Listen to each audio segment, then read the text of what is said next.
Throughout Tolkien's work, we are introduced to many incredible villains, but nearly as impressive are the realms and strongholds they would create, places of torment and unspeakable evil. From the great First Age fortresses of Utumno and Angband to the Third Age realm of Mordor, the strongholds of Tolkien's villains have left their mark upon his world. Today on Nerd of the Rings, we take a compiled look at the evil realms of Middle-earth. In the utmost beginning of the world, just after the music of creation, the great powers would fight against one of their own kind who had fallen, Melkor. Determined to claim Arda for himself, Melkor wages this first war. All that the Valar sought to make in Arda, Melkor would seek to mar or unmake, as we are told in the Silmarillion. And they built lands, and Melkor destroyed them. Valleys they delved, and Melkor raised them up. Mountains they carved, and Melkor threw them down. Seas they hollowed, and Melkor spilled them. And naught might have peace or come to lasting growth. For as surely as the Valar began a labor, so would Melkor undo it or corrupt it. Ever after, the world would be tainted by Morgoth. For thousands upon thousands of years, the Valar and the children of Iluvatar that followed would live in an Arda that was marred. However, Morgoth would not go unchecked, for news of this war would reach the Ainur still dwelling with Eru beyond the circles of the world. After some 14,250 years of conflict, the mighty Tulkas, champion of the Valar, would descend into Arda, and Melkor fled before his wrath. 18,000 years later, after Tulkas' marriage to the Valanessa, he would sleep, being weary and content. It was then that Melkor would determine his time to bring further ruin to Middle-earth had finally come. He passes back over the walls of night and travels to the far north of the world. Now Melkor began the delving and building of a vast fortress, deep under earth, beneath dark mountains where the beams of Iluin were cold and dim. That stronghold was named Utumno, and though the Valar knew naught of it as yet, nonetheless the evil of Melkor and the blight of his hatred flowed out thence, and the spring of Arda was marred. Green things fell sick and rotted, and rivers were choked with weeds and slime, and fens were made, rank and poisonous, the breeding places of flies, and the forests grew dark and perilous, the haunts of fear. And beasts became monsters of horn and ivory, and dyed the earth with blood. It is from Utumno that Melkor would launch his renewed attacks upon the Valar, destroying the two lamps, the great sources of light for the world. This cataclysm would change the landscape of Arda, and the Valar would retreat to the far west, where they would establish the land of Valinor. There they would create two trees, a light source for their new land. Meanwhile, Middle-earth is plunged into darkness, and Melkor would work his corruption across the land. As the years of the trees come, we find that even more evil deeds would come from Utumno. There, Melkor built his strength, and he slept not, but watched and labored. And the evil things that he had perverted walked abroad, and the dark and slumbering woods were haunted by monsters and shapes of dread. And in Utumno he gathered his demons about him, those spirits who first adhered to him in the days of his splendor, and became most like him in his corruption. Their hearts were of fire, but they were cloaked in darkness, and terror went before them. They had whips of flame. Balrogs they were named in Middle-earth in later days. Utumno would also go by the name Udun, meaning dark pit, underworld, or hell. Knowing the Balrogs originally dwelt in this dark pit gives great meaning to Gandalf's words in The Lord of the Rings, calling Durin's Bane Flame of Udun. Not only would the fallen Maiar of Shadow and Flame dwell in Utumno, but this fortress would also be where Melkor would take the first captured elves. There they would be twisted and tortured into the corrupted race of the orcs. Yet the evil of Melkor would not be contained by a single stronghold. West of Utumno, yet still within the Iron Mountains, Melkor made also a fortress and armory not far from the northwestern shores of the sea, to resist any assault that might come from Aman. That stronghold was commanded by Sauron, lieutenant of Melkor, and it was named Angband. Originally constructed as a secondary fortress and armory, the day would come when Angband would be his only stronghold. For in the year of the trees 1099, the Valar would make another great war against Melkor for the sake of the newly awakened elves. This battle of the powers sees the Valar unleash their might upon Utumno, breaking its gates and unroofing the fortress. Melkor takes refuge in the uttermost pit of Utumno, but Tulkas would wrestle with the Dark Lord, casting him upon his face and bounding him with the great chain Angainor, which Aule had wrought. Melkor is taken to the halls of Mandos, where he would be imprisoned for an age. Not only did the Valar destroy Utumno, but they also laid waste to Angband. Yet we are told that the Valar did not discover all the deepest, darkest secrets of these strongholds. Far beneath the ruined halls of Angband, in vaults to which the Valar in the haste of their assault had not descended, Balrogs lurked still, awaiting ever the return of their lord. After an age, the Valar would pardon a falsely repentant Melkor, allowing him to dwell in Valinor among themselves and the elves. 95 years of the trees later, Melkor would destroy the two trees, steal the Silmarils, and return to Middle-earth. And he, being freed, gathered again all his servants that he could find, and came to the ruins of Angband. There he delved anew his vast vaults and dungeons, and above their gates he reared the threefold peaks of Thangorodrim, and a great reek of dark smoke was ever wreathed about them. There countless became the hosts of his beasts and his demons, and the race of the orcs, bred long before, grew and multiplied in the bowels of the earth. Dark now fell the shadow on Beleriand, as is told hereafter. But in Angband, Morgoth forged for himself a great crown of iron, and he called himself King of the World. In token of this, he set the Silmarils in his crown. His hands were burned black by the touch of those hallowed jewels, and black they remained ever after. Nor was he ever free from the pain of the burning and the anger of the pain. Demonstrating his incredible power, this Dark Lord, formerly known as Melkor, causes the rising of the three mountain peaks of Thangorodrim, serving as great towers above his fortress. With Angband remade and its lord in power once again, his vile servants would return to serve him. This name, Angband, would translate from Sindarin to Iron Prison, or Hell of Iron. And indeed, throughout the coming centuries of the First Age, many an unfortunate soul would find themselves imprisoned in this dreadful place. One of the very first would be Feanor's son, Maithros. Deceived by a promise of the return of a Silmaril, Maithros is captured by Morgoth's forces. The Dark Lord hangs the son of Feanor by the wrist from the precipice of Thangorodrim. For over 30 years, Maithros would hang there above Angband. 3 years before Maithros is rescued by Fingon and the great eagle Thorondor, we would see another great but terrible work of Morgoth's fortress.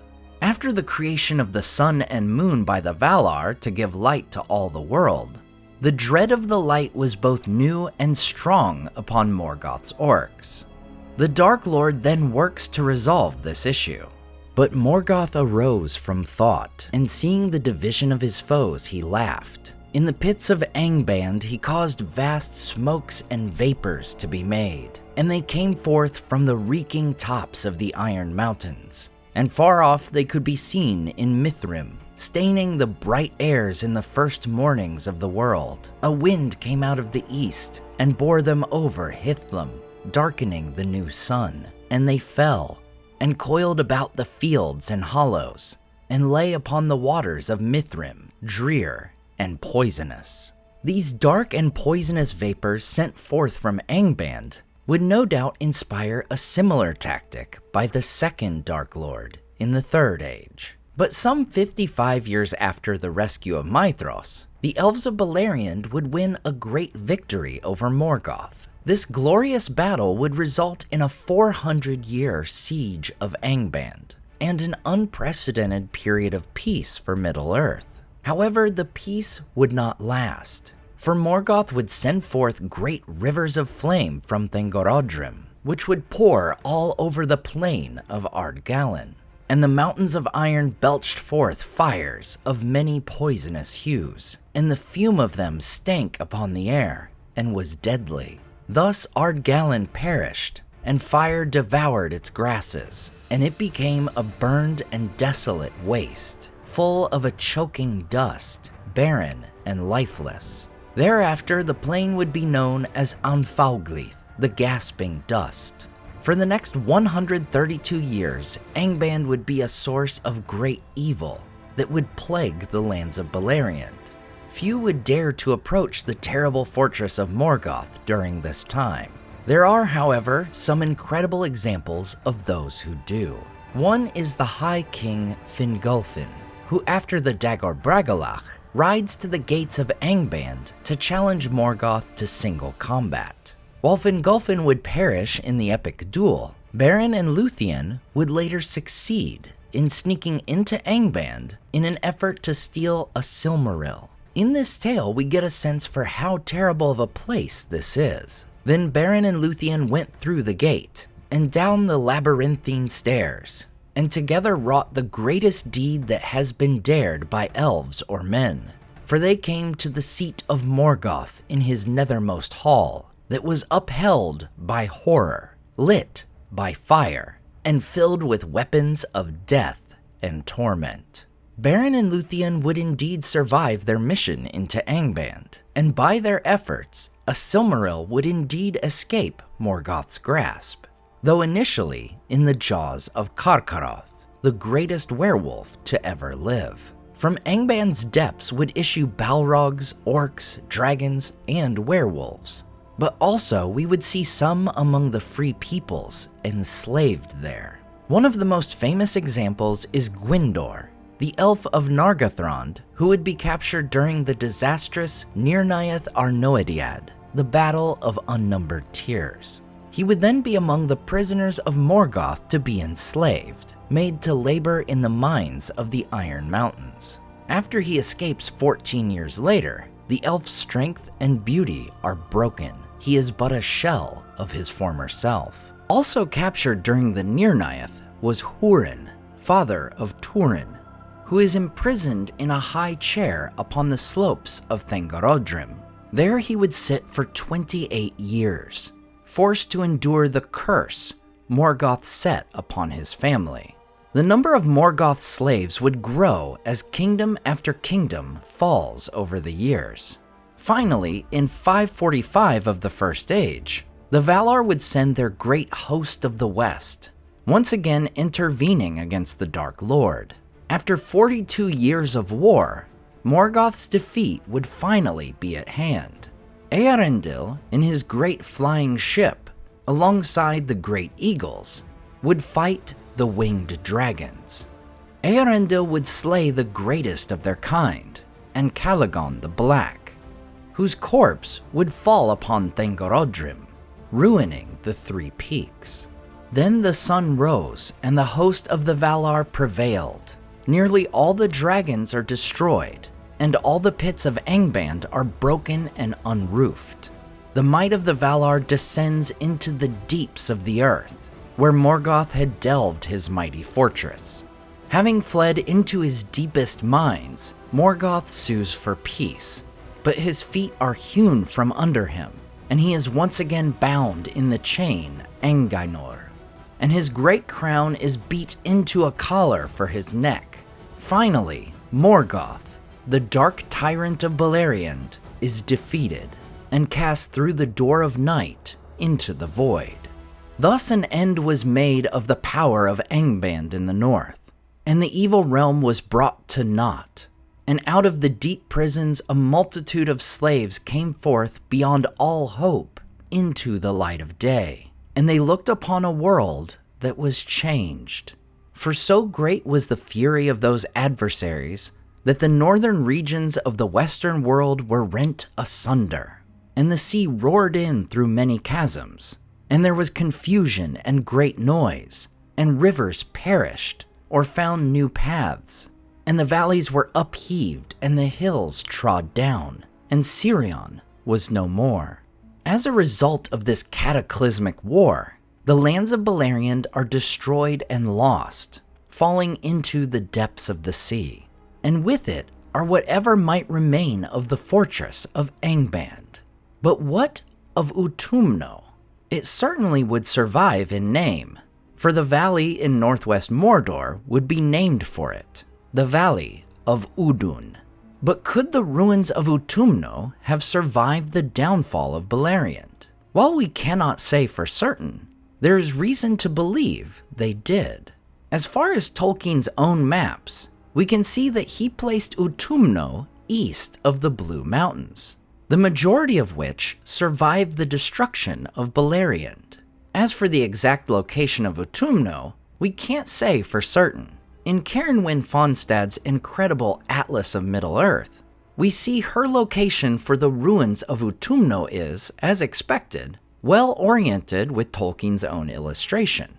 And if we were to compare this with her later Middle-earth map, we find the ruins of Utumno could line up with some very notable locations. One is the Ice Bay of Forochel, the place where the last king of Arthedain would die in the waters. And there may indeed be some hint from Tolkien's writings about this being the case. In the Lord of the Rings appendices, there is a footnote about the Losoth, the people that dwelt around this area. These are a strange, unfriendly people, remnant of the Forodwaith, men of far-off days, accustomed to the bitter colds of the realm of Morgoth. Indeed, those colds linger still in that region, though they lie hardly more than 100 leagues north of the Shire.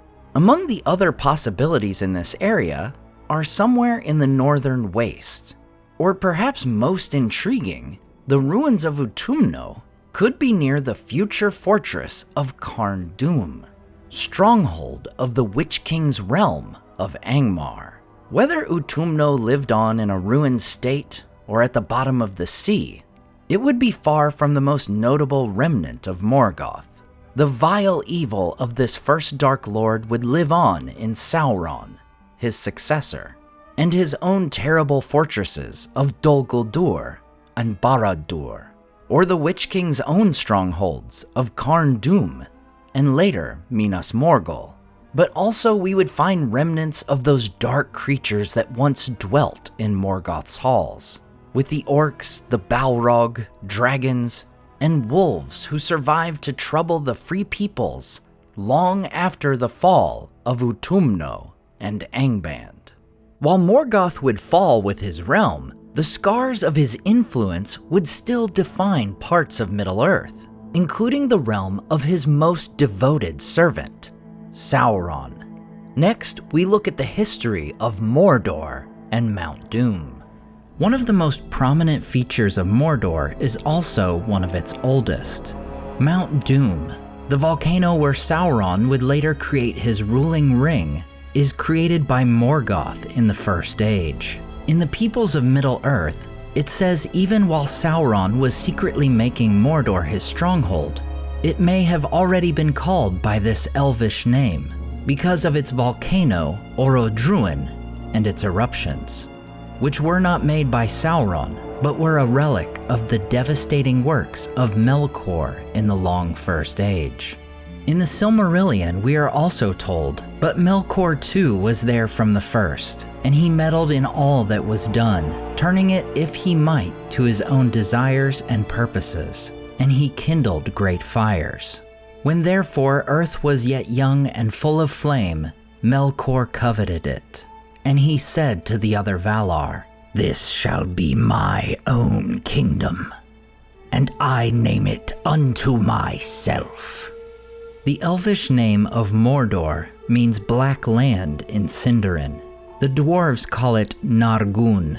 While Sauron would become synonymous with the land, another evil force would inhabit it first.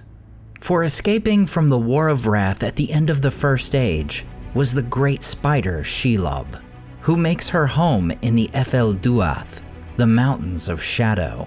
There she would feed on elves and men, either living near or passing by her home, making these mountains among the most feared in all Middle-earth. The Ephel-Duath not only runs along the western border of Mordor, but also curves along the south as well.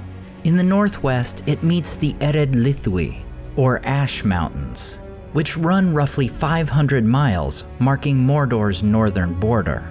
1,000 years into the Second Age, Sauron settles in Mordor, raising a dark tower in the northwest, the fortress of Barad-dur. For well over 2,000 years, Sauron would rule the lands of Mordor. Neither his defeat in the War of the Elves and Sauron in Eregion, nor his captivity at the hands of the Númenóreans would release his stranglehold on these lands, nor his influence in both the east and the south. In 3434 of the Second Age, the last alliance of elves and men comes to Mordor in an effort to overthrow the Dark Lord. They come to the northwest corner of his lands, at a gap between the Ephel-Duath and the Ered Lithwi, where Sauron had built a gate.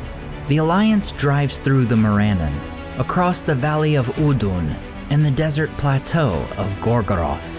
After a 7-year siege of Barad-dur, Sauron is defeated on the slopes of Mount Doom, and for a time, the land of Mordor is freed from his malice. In an effort to guard against the return of the enemy, the Gondorians construct great watchtowers and fortresses around Mordor. At the Morannon, they build 2 tall towers on either side of the Black Gate, Karkost, meaning Fang Fort, and Narkost, meaning Bitter Biting Fort. Together, they are called the Towers of the Teeth. While not confirmed to be constructed by Gondorians, it's possible that the nearby tower of Dorthang is one such structure. It overlooks the valley of Udun and the pass of the Eisenmouth. Isildur's city of Minas Ithil already stood at the entrance of a pass into Mordor, but the Gondorians build a tower within Mordor itself to better defend Minas Ithil and the lands of Ithilien from the remnants of Sauron's forces. This was the Tower of Cirith Ungol, and for many years the Gondorians stationed there would guard the pass and observe movements in Mordor itself. With these fortresses, Gondor would long defend against the return of the enemy. However, in 1635 of the Third Age, Middle-earth would fall under the Great Plague, and Gondor would be especially hard hit. So great were their losses that the fortresses guarding Mordor are abandoned and their troops recalled. With no one guarding against it, evil things begin to populate Mordor once more. In 1980, following the fall of his northern kingdom of Angmar, the Lord of the Nazgul returns to Mordor and summons the other 8 ringwraiths. Together they begin the work of preparing for the Dark Lord's return. In 2000 of the Third Age, the Nazgul go on the offensive, attacking the Gondorian city of Minas Ithil. After 2 years of siege, the city falls, and it would be transformed into the dreadful fortress of Minas Morgul, dwelling place of the Witch King himself. The fortresses that had meant to guard against the evils of Mordor are now used to defend them. as Sauron's forces take control of the Towers of the Teeth, Durthang, and the Tower of Cirith Ungol.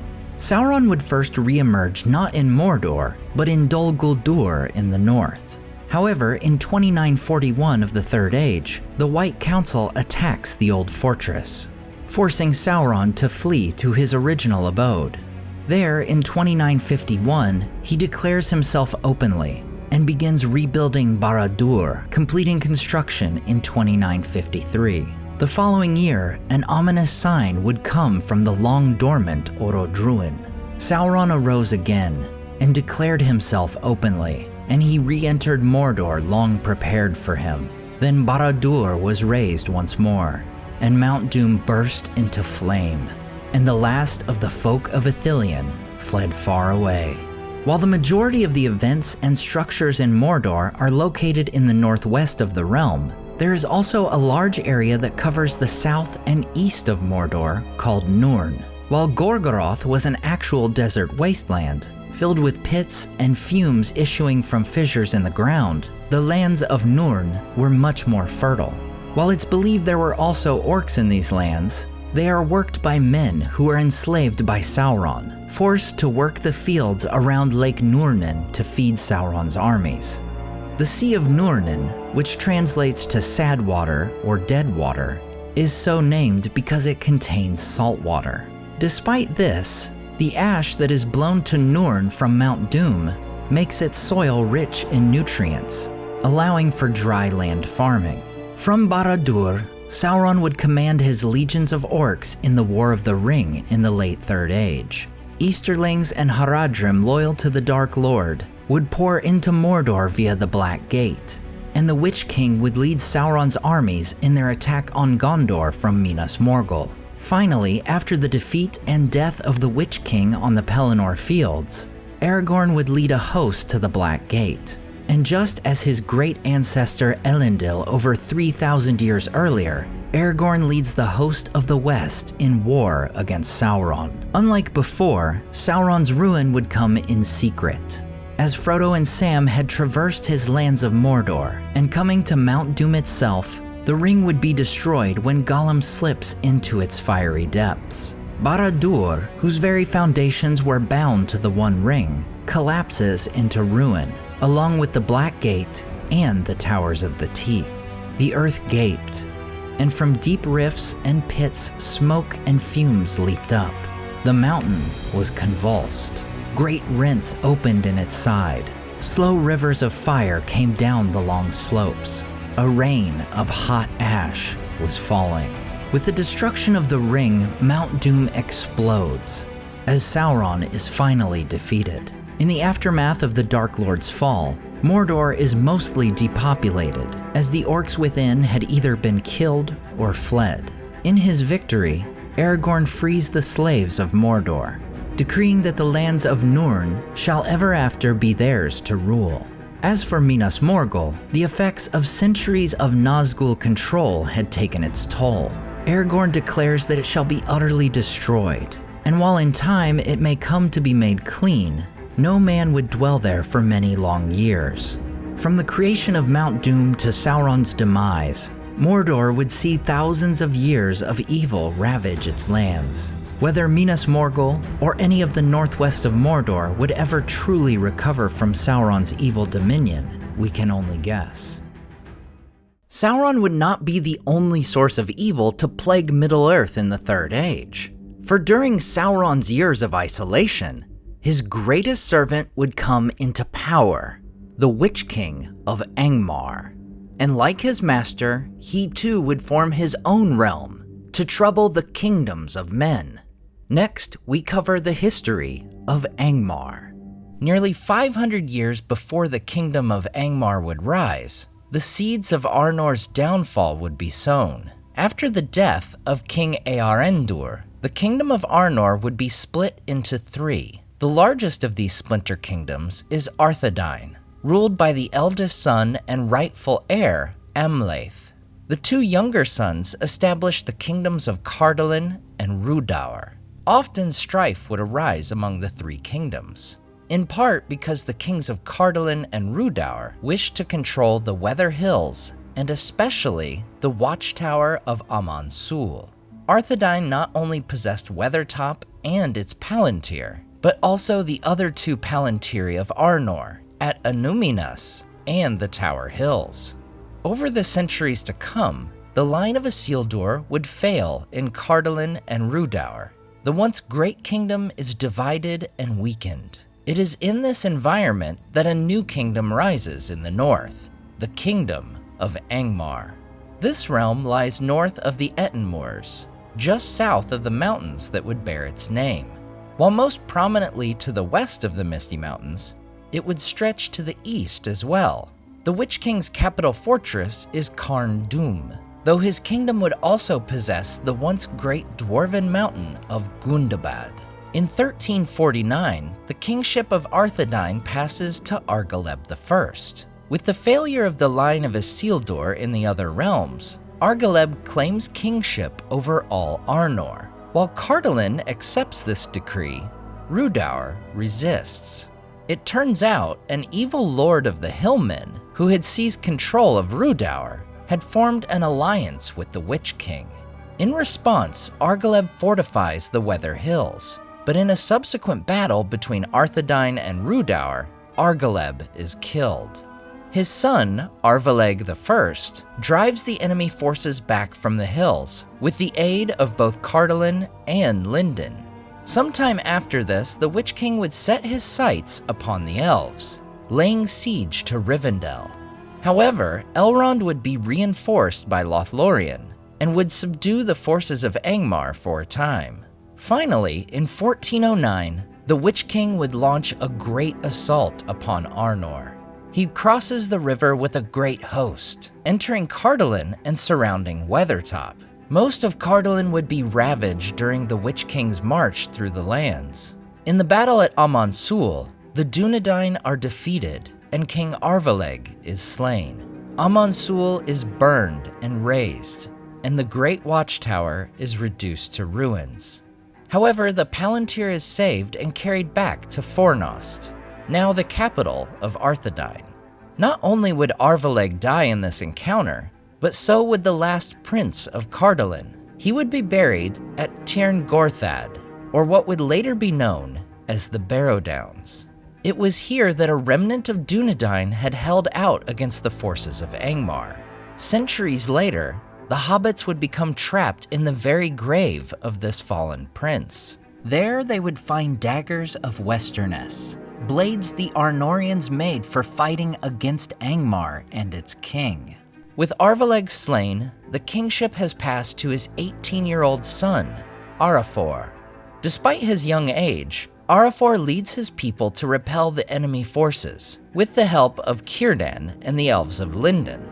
For a time, Angmar would once again be subdued by the elves of Lindon and Rivendell. During this time, the hobbits who had dwelt in the angle between the rivers Horwell and Loudwater fled the dangers posed by Angmar, some going south and then back to the Gladden Fields, while others head west. In total, Arafor would rule Arthedain for 180 years, and no further attacks from Angmar would come during his reign.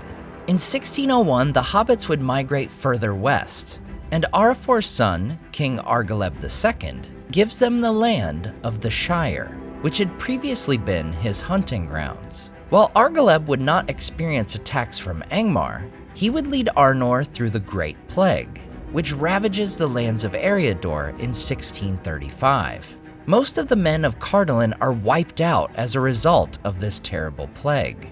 The hobbits and other areas of Eriador are affected as well, but it was less impactful in the northern parts of Arthedain.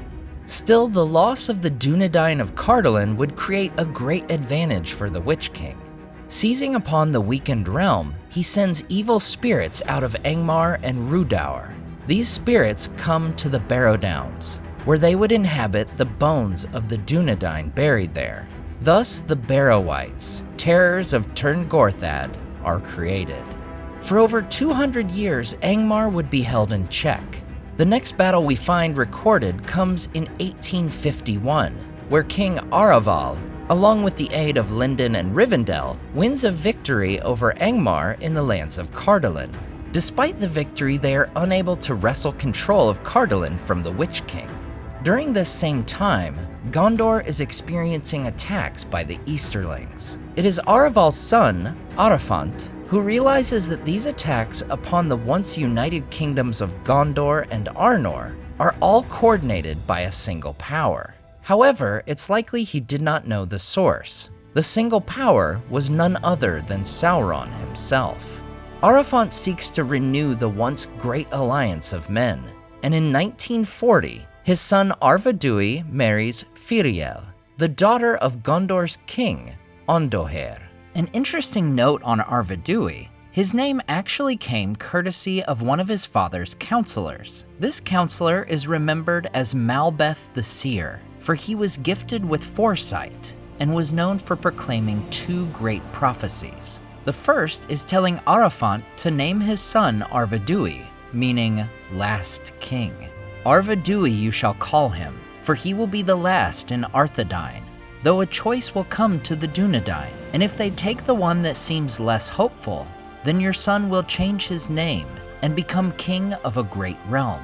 If not, then much sorrow and many lives of men shall pass, until the Dunedain arise and are united again. The second prophecy of Malbeth would be fulfilled over 1,000 years later, when Aragorn, son of Arathorn, takes the Dimalt Road, summoning the army of the dead to fulfill their broken oath. 4 years later, Ondoher and his two sons are killed in the disaster of the Morannon, a devastating loss to the Easterlings. With no king or direct heir, Arvedui claims the throne of Gondor, seeking to fully reunite the kingdoms once more. However, the lords of Gondor would instead choose Eärnil II, Ondoher's distant cousin, as their king, not wishing to hand the throne to the line of Isildur, but to keep it with the line of his brother, Anarion. Still, the two kingdoms' strengthened relations would continue. Arvedui himself comes to Arnor's kingship at his father's death in 1964. Just 9 years later, Arvedui learns of Angmar's preparing for its greatest assault yet, an attack meant to strike down Arnor once and for all. Arvedui sends word to Eärnil. Angmar is preparing its final assault. Arnor calls for aid. The very next year, the power of Angmar had arisen once again, and the Witch King comes down upon Arthedain that winter. The Arnorians make a great stand at their capital of Fornost, alongside their elven allies and 500 hobbit archers from the Shire. The might of Angmar is too great for Arthedain to withstand the onslaught. The capital of Fornost is captured, and most of the surviving Dunedain are driven over the river Lune. Among those retreating here are King Arvedui's sons. As for the king himself, he would hold out upon the North Downs until the end of all hope. Finally, he would escape north with some of his guard. Thanks to the swiftness of their horses, they escape the forces of Angmar. Out of the fall of Fornost, Arvedui rescues the two Palantiri in his care, those previously of Anúminas and Amansul.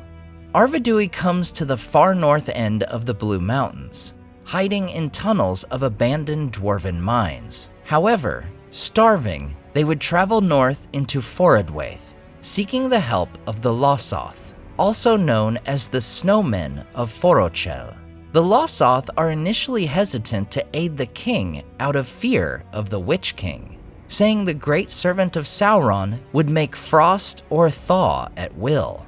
However, seeing the gaunt king and his men, and out of fear of their weapons, they give them a small amount of food and build snow huts for them. Arvedui is forced to await help from the south, for their horses had perished. Meanwhile, the Witch King takes up residence in Fornost, filling it with evil folk, and war sweeps over the lands of the once great kingdom. Most of the hobbits go into hiding. In the west, Arvedui's son, Aranarth, would tell Círdan of his father's fate, and the great shipwright sends a ship out from the Grey Havens and north to the Bay of Forochel. In March of 1975, the ship arrives at the bay, but the snowmen were uneasy. for they said that they smelled danger in the wind. And the chief of the Losoth said to Arvedui, "Do not mount on this sea monster. If they have them, let the seamen bring us food and other things that we need, and you may stay here till the Witch King goes home, for in summer his power wanes, but now his breath is deadly, and his cold arm is long." However, Arvedui ignored this counsel. He thanks the Losoth chieftain, giving him a ring, an heirloom of his ancient line, the Ring of Barahir.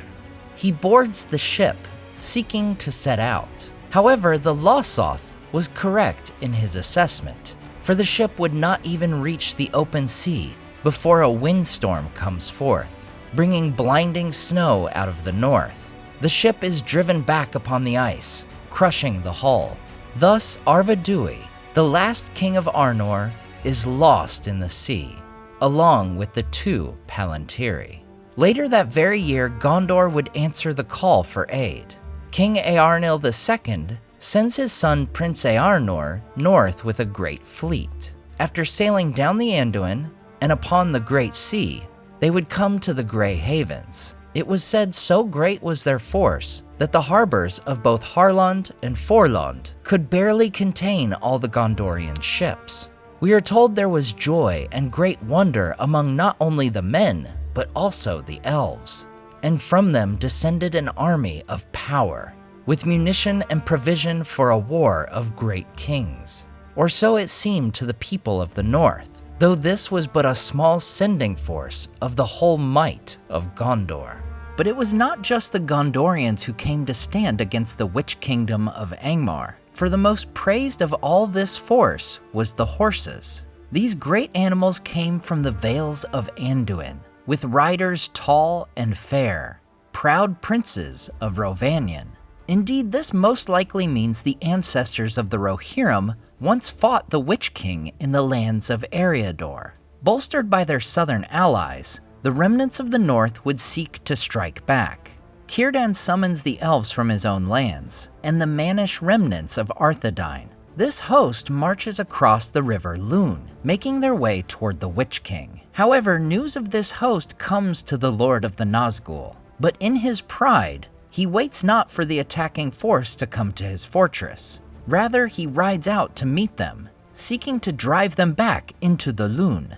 However, this host of the west comes out of the hills of Evendim, resulting in a great battle on the plain between Nenúiel and the North Downs. The battle goes poorly for the Witch King, and his forces are already retreating back to Fornost when a second host arrives. Little did he know that the Dunedain had sent the main body of the horsemen around the hills. They charge from the north, descending upon the forces of Angmar, and the battle is a rout. The Witch King, gathering all fighters he could from the disaster, flees northward toward Carn Dûm.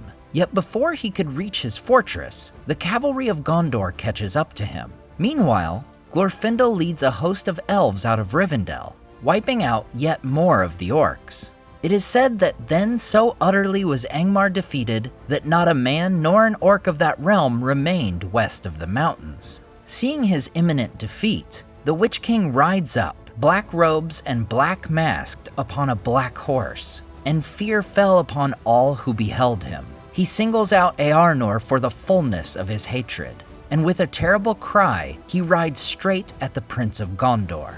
While Eärnor would have withstood the Nazgul, his horse would not. The horse flees, carrying Eärnor far away before he can master the beast. Then the Witch King laughed, and none that heard it ever forgot the horror of that cry. But Glorfindel rode up then on his white horse, and in the midst of his laughter the Witch King turned to flight and passed into the shadows. For night came down on the battlefield, and he was lost, and none saw whither he went.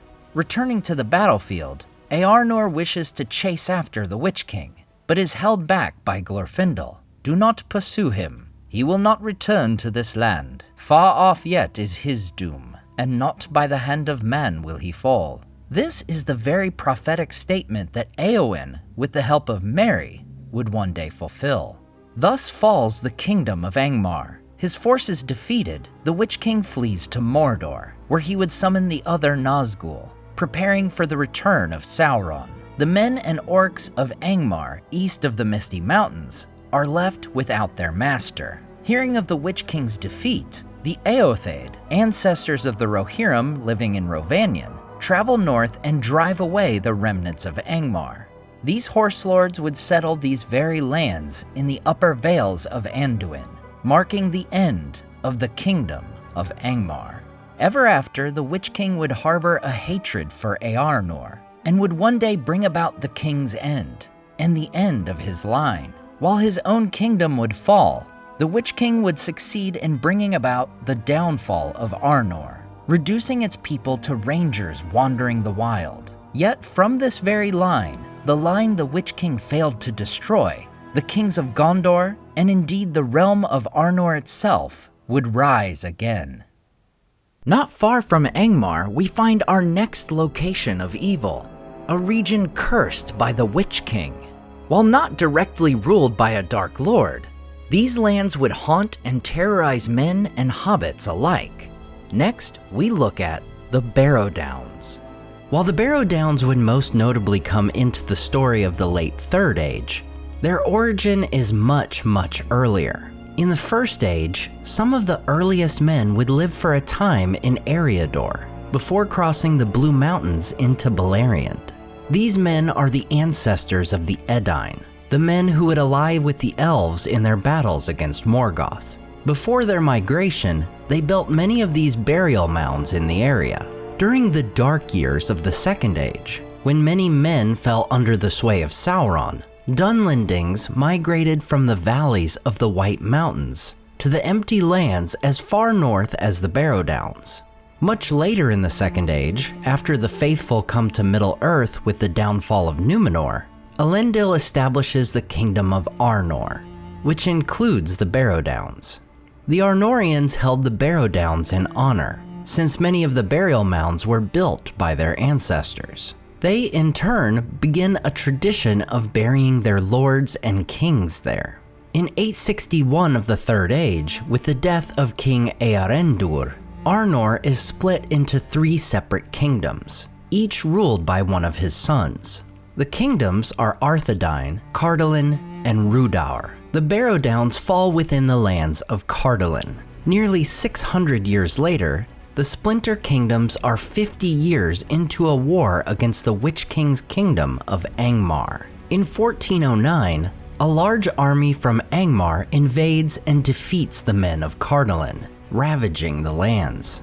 Some of the Dunedain had defended the Barrow-downs in this battle, or had fled into the nearby Old Forest. Eventually, the forces of Angmar are defeated by elves from Lindon, Rivendell, and Lothlorien, though it would only be temporary. In 1636, Cardolan would fall prey to a different kind of terror. In that year, Sauron sends forth the Great Plague, which would wreak havoc on the lands of Middle-earth. Cardolan is hard hit, with most of its population dying from the plague. With the massive depopulation of the realm, the Witch King sends evil spirits from Angmar and Rhudaur to the Barrow-downs to inhabit the deserted barrows in order to prevent any reemergence of Cardolan. We don't know exactly what these evil spirits were. Some possibilities are corrupted Maiar, or the spirits of orcs, evil men, or fallen Avari elves.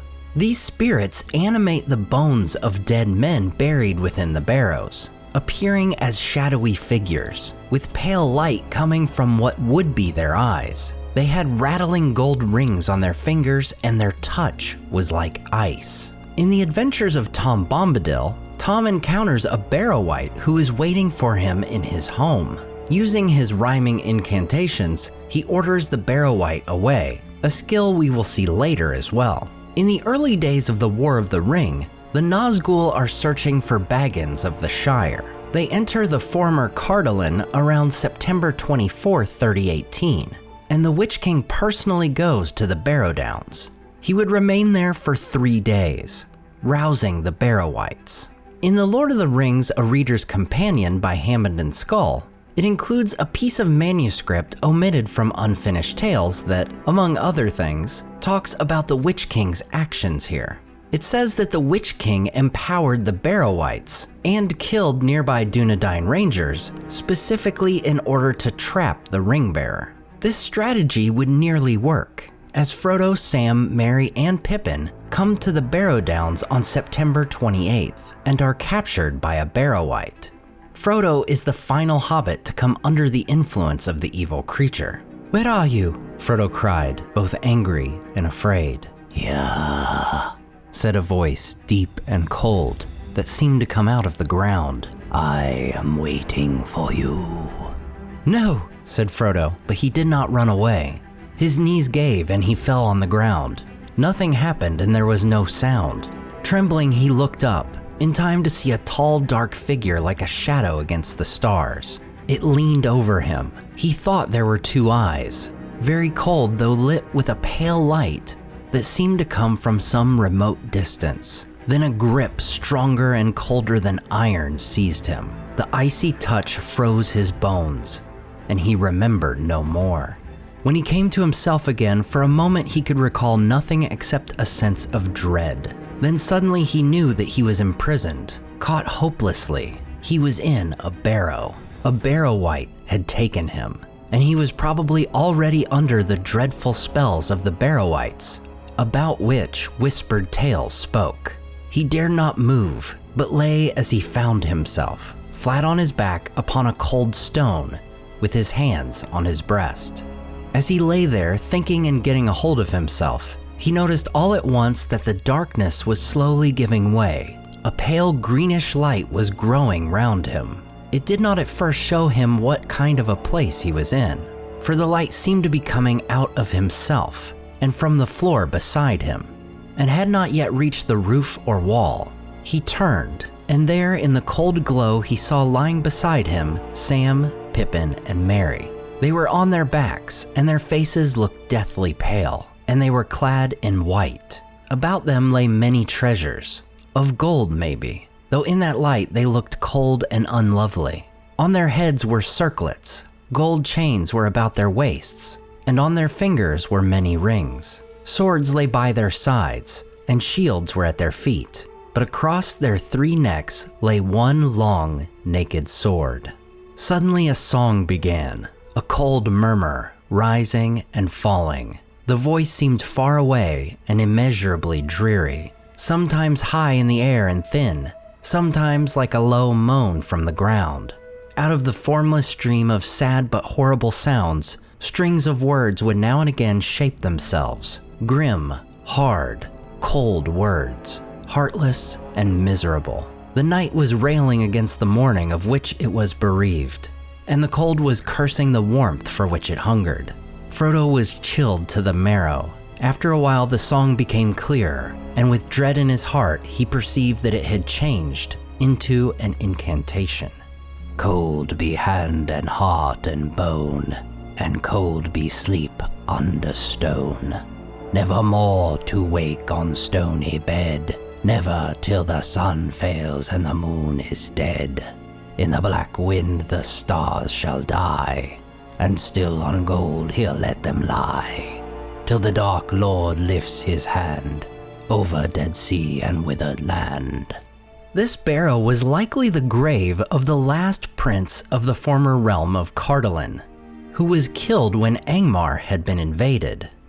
While Merry was trapped with the others in the barrow, he had dreams or visions that may have been the final memories of this very prince. He recalls being attacked by the men of Carn Dûm, the capital of Angmar. He not only recalls the battle, but specifically being pierced in the heart by a spear. In the end, Frodo recalls and recites the verse taught to him by Tom Bombadil. Once again showing his power over these evil creatures, Tom rescues the hobbits, and from the treasure hoard gives each of them a sword. These barrow blades, also known as daggers of Westerness, were made by the Dunedain of Cardolan during their war with the Witch King, specifically created for that conflict. Merry's blade in particular would be vastly important, as it would later help destroy the Witch King. Tom, meanwhile, takes a brooch from the treasure hoard, saying it was long ago worn by a fair woman that he and Goldberry had known. While we don't know for certain, it's possible that this woman was the wife of, or a family member to, the last Prince of Cardolan. Taking the brooch for his goldberry, Tom says he and his wife would not forget the woman to whom it belonged. After the War of the Ring, the destruction of the Witch King, and the defeat of his master, we aren't told what became of the Barrow-downs or the Barrow-wights. Given these spirits were enslaved by the Witch King, it's entirely possible that they passed away with the destruction of their master, leaving the lands near the Old Forest free from the nightmarish creatures that had haunted them for so long.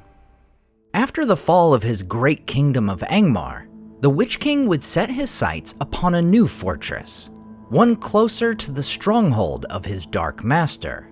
From there, he would bring about a new threat and terror to the kingdom of Gondor. Next, we covered the history of Minas Morgul. The city of Minas Ithil rises from the ashes of the fallen Numenor. When the island realm is destroyed in 3319 of the Second Age, Elendil, Isildur, and Anarion lead the exiles of Numenor to Middle-earth. While Elendil founds Arnor in the north, Isildur and his brother Anarion found Gondor in the south.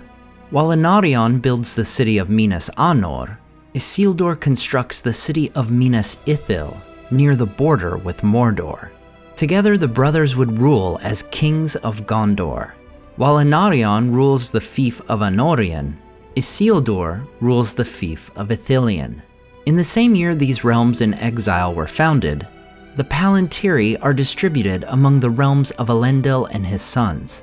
The 7 Seeing Stones are placed in Elostirion, Amansul, Anuminas, the Tower of Orthanc, Minas Anor, Osgiliath, and Minas Ithil.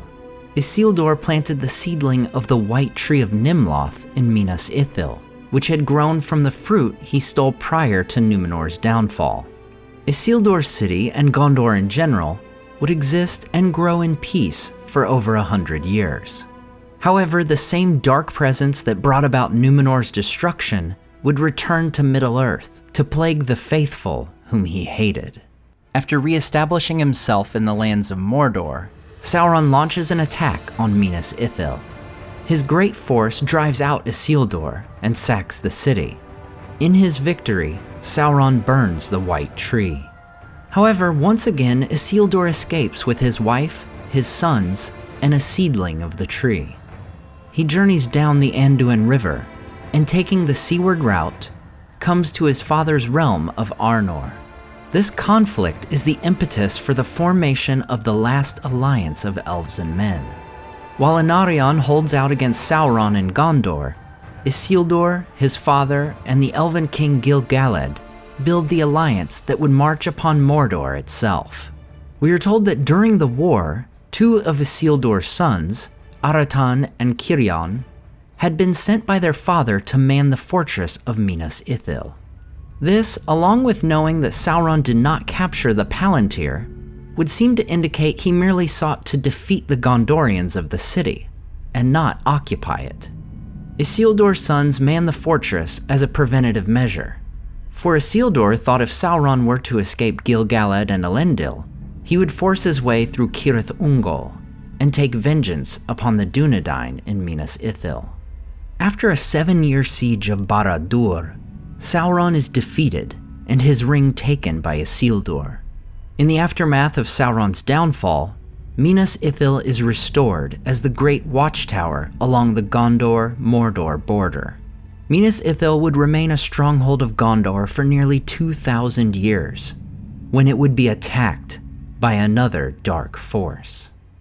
Over the preceding centuries, the Witch King of Angmar waged a long and devastating war against the realm of Arnor. While it would lead to the North Kingdom's destruction, a force of Gondorians, combined with elves of Rivendell, would succeed in the defeat of Angmar as well. In 1980 of the Third Age, the same year the Balrog is awoken in Khazad-dûm, the Witch King returns to Mordor, where he summons the other 8 Nazgûl. There they would prepare for the return of the Dark Lord.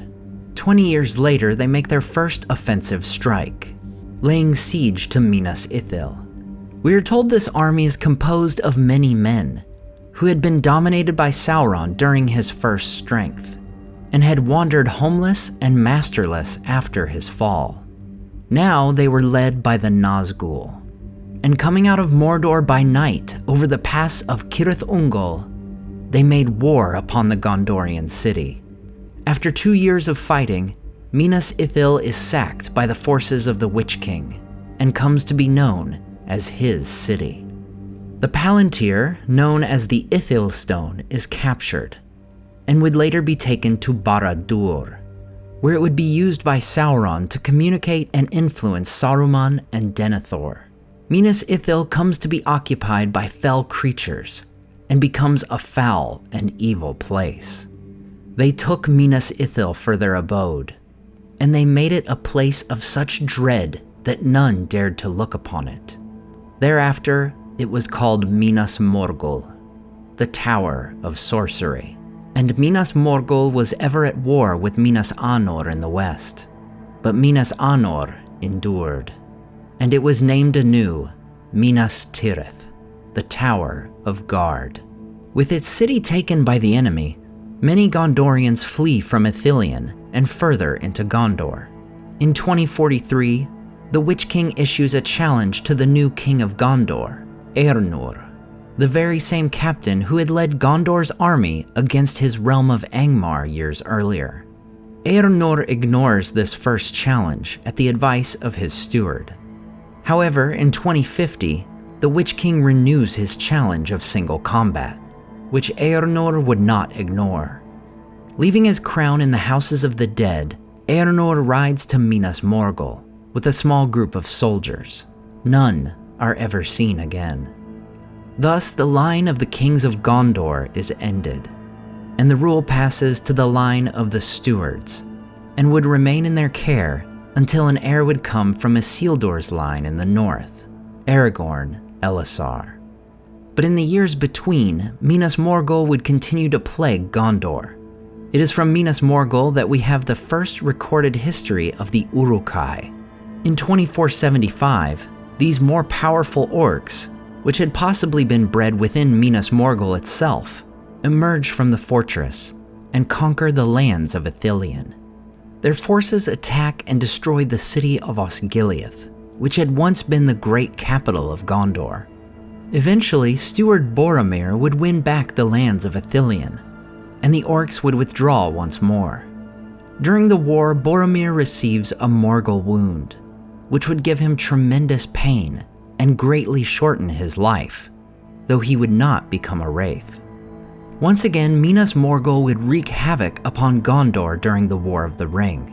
On June 20th, 3018, Sauron's forces would attack Osgiliath once again. This host was merely sent to measure Gondor's preparedness and to provide cover for the ring wraiths to enter the north of Middle-earth and begin their search for the ring. Months later, in March 3019, after the Witch King is forced to return to his stronghold, Sauron would amass a great force with which he would attack Minas Tirith. After a brief skirmish in Osgiliath, the Witch King leads his forces in the Battle of the Pelennor Fields. As we know, the Witch King, his army, and Sauron himself would meet their demise in the coming days, as the lands of Middle-earth are freed from the Dark Lord. With Aragorn now leading Gondor, the army of the West pulls down the bridge leading to the Morgul Vale and sets its fields ablaze. As the army of Minas Morgul had been destroyed at the Battle of Pelennor Fields, they encountered no resistance as they razed the lands. In the days to come, Faramir is made Prince of Ithilien, and at the advice of King Elessar, he and Éowyn make their home in Emin Arnen, rather than attempting to resettle Minas Ithil. Aragorn declares, "Minas Ithil in Morgul Vale shall be utterly destroyed, and though it may in time to come be made clean, no man may dwell there for many long years."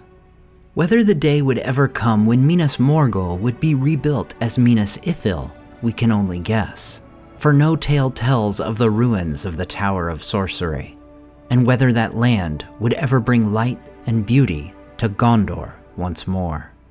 Finally, we cover the last great evil realm of Middle-earth, the lesser-known second fortress of Sauron, Dol Guldur. Before it would fall to darkness, this region would be ruled as part of the realm of Greenwood the Great. King Orofer, the father of Thranduil, ruled the Sylvan Elves from Aman-Lanc, the Bald Hill, the capital of his kingdom.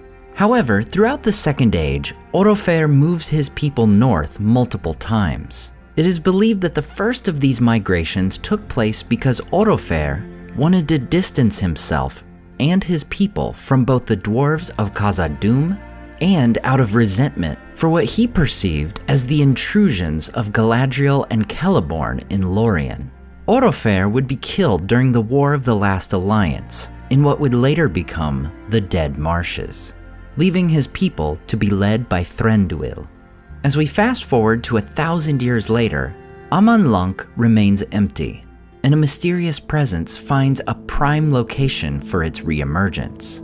By 1050 of the Third Age, this presence has come to be known as the Necromancer, and with its shadow falling upon Greenwood, the forest comes to be called Mirkwood. Because of this evil influence, Thranduil moves his people for the final time, relocating further from the source of this malice, settling north of the Forest River. The hill and fortress of Aman-Lanc comes to be known as Dol Guldur, the Hill of Sorcery. Not only does this fortress lie in an area where Sauron could potentially launch attacks on his northern enemies, but it is also near the last known location of the One Ring, the Gladden Fields. Some of the wisest elves and wizards of Middle-earth suspect that this necromancer could actually be Sauron, and in 2063, Gandalf the Grey ventures into the old fortress. Not yet ready to be revealed, and lacking in power, Sauron flees Dol Guldur, returning to the east. After 400 years of hiding in Rhûn, Sauron returns to Mirkwood, and just 3 years later, in 2463, the One Ring is found by Stúr hobbits in the Anduin River. While Sméagol would take the ring deep within the Misty Mountains, Sauron would remain in Dol Guldur under the guise of the Necromancer, and all the while, his power grows. In 2510, as Gondor's ruling steward is facing defeat against a group of Easterlings, their northern allies, the Eotheid, ride to their aid. To reach Gondor, they must pass near Dol Guldur, which is known to have a dark shadow and a great cloud that flows from the fortress, infecting the surrounding lands. However, at this time, Galadriel uses her power to send forth a golden mist out of Lorien to strive against the darkness. Eorl and his riders pass through the mist, coming to the field of Celebrant in time to save Steward Cirion. For centuries, Sauron would continue to gather and disperse his evil forces in the region as his power grows and he searches for the One Ring. In 2845, the Dwarven king Thrain II, father of Thorin Oakenshield, sets out from their home in the Blue Mountains in an effort to return to Erebor. However, on their way, the king is separated from his company under the eaves of Mirkwood. He is captured by Sauron's servants and taken prisoner to Dol Guldur. There, Thrain is tortured, and his Ring of Power is taken from him, the last of the Dwarven rings to either be destroyed by dragons or reclaimed by Sauron. 5 years later, Gandalf once again enters the old fortress in secret. There he finds a dying Thrain, who gives him the map and key to Erebor. At this time, Gandalf confirms that the Necromancer is indeed Sauron. Returning to the White Council, he urges the Wise to launch an attack upon the fortress. However, Saruman, who had been secretly searching the area of the Gladden Fields for the One Ring, overrules Gandalf, saying that the ring had been swept out to sea, and that Sauron could not pose a threat without it. Gandalf, having the foresight to realize what a terrible situation could arise between Sauron and Smaug, proceeds to organize the quest of Erebor with Thrain's son, Thorin. Gandalf knew that if such a dreadful alliance were to be formed, the lands of Rivendell, Lorien, and even Eriador itself would be directly threatened. In that same year, Saruman finally agrees to an attack on Dol Guldur, for Sauron's forces had also begun searching for the ring, and the White Wizard wished to eliminate the competition. Indeed, it is in large part thanks to both Gandalf's planning and Saruman's devices that the White Council's assault is a success. Gandalf leaves Thorin and company on the borders of Mirkwood. Riding south, he joins the rest of the White Council, and they march upon the fortress. Sauron is driven out of Dol Guldur. Yet, having already prepared for such an event, Sauron is able to re-enter his realm of Mordor, where they begin rebuilding Barad-dur. Victorious, the White Council goes their separate ways. However, though Sauron was gone, Dol Guldur would not remain deserted. 10 years after fleeing his northern fortress, Sauron sends Khamul, the second greatest of the Nazgul, and 2 other ring-wraiths to re-enter his domain. Over the following years, the Nazgul rebuild the power of Dol Guldur. By the time of the War of the Ring, the fortress played host to some of Sauron's northern orc armies. In 3019, the orcs of Dol Guldur would attack the realm of Lorien 3 times. The first comes on March 11th, and the orcs are repelled by the elves and the power of Galadriel. The second assault is a coordinated one. On March 15th, as the Rohirrim arrive at Minas Tirith, Dol Guldur launches simultaneous attacks on the woodland realm of Thranduil in the north and Lorien to the south. Once again, Galadriel and her people repel the orcs. Likewise, the elves of Mirkwood defeat the orcs in the battle under the trees, though it is said that there was a great ruin of fire. This date is significant in the eventual defeat of Sauron. Not only was his army defeated and his chief servant slain in Gondor, but his army from Dol Guldur had been defeated as well. However, at this same time, he still holds a mighty force in Mordor, and an army of Easterlings is successfully laying siege to Dale and Erebor in the north. Dol Guldur would organize one last assault upon Lorien. On March 22nd, they attack once more, and for the 3rd time, they are repelled by Celeborn and Galadriel, wielding her great ring. The turning point for Dol Guldur is the same turning point for all of Middle-earth.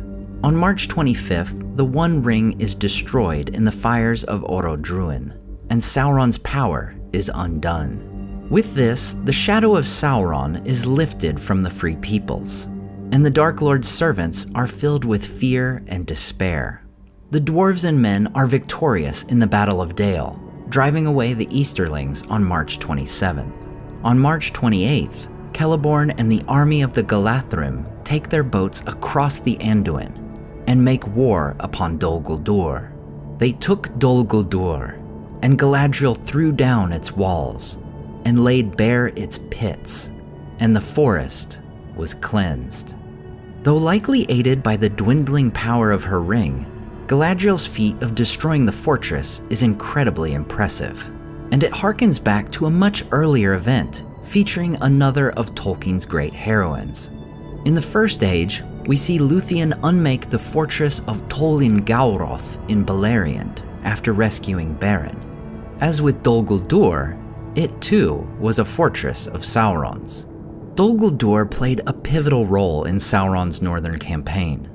It afforded him the opportunity to re-enter the western lands of Middle-earth, and may indeed have led him back to his ring, had fate not intervened. Were it not for the acts of brave heroes like Gandalf, Elrond, Galadriel, and even the selfish acts of Saruman, Dol Guldur may have paved the way for a huge northern conquest, the resurgence of Angmar, the destruction of Rivendell and Lorien, and perhaps most frightening of all, Sauron gaining Elrond and Galadriel's rings of power. Fortunately, in the end, Dol Guldur is destroyed once and for all. Mirkwood is made fair once more. Now known as Erin las Galen, it is divided into 3 parts. The north is ruled by Thranduil, the central region is given to the Beornings, and the south, including the former Dol Guldur, is made East Lorien. given to the elves who had striven against this dark fortress for so long. As always, I want to say a huge thank you to all my Patreon and YouTube supporters who make this channel possible. Tom DeBombadil19, Lissamy the Cinda, Rabbi Rob Thomas, Charles Leisure, CCDC Red Team, Joe Tepper, The Mighty Mim, Andrew Carlisle, Swirled Traveler, Matthew Jeffrey, Viking Lord, Alvin Einbert, Jeremy Daniel Derby, Madame Director, Leo Vittori, Sky Carcass, Slide Belts, Dane Ragnarsson, Berto Berg, Graham Derricott, The Dark-Haired One, Wyland, Z and N, Evely, Kia, Freya Firestar, Micah Wu, and Debbie. If you enjoyed the artwork in this video, check out the artists in the description to purchase prints of their great work for yourself. Thanks so much for watching, and we'll see you next time on Nerd of the Rings.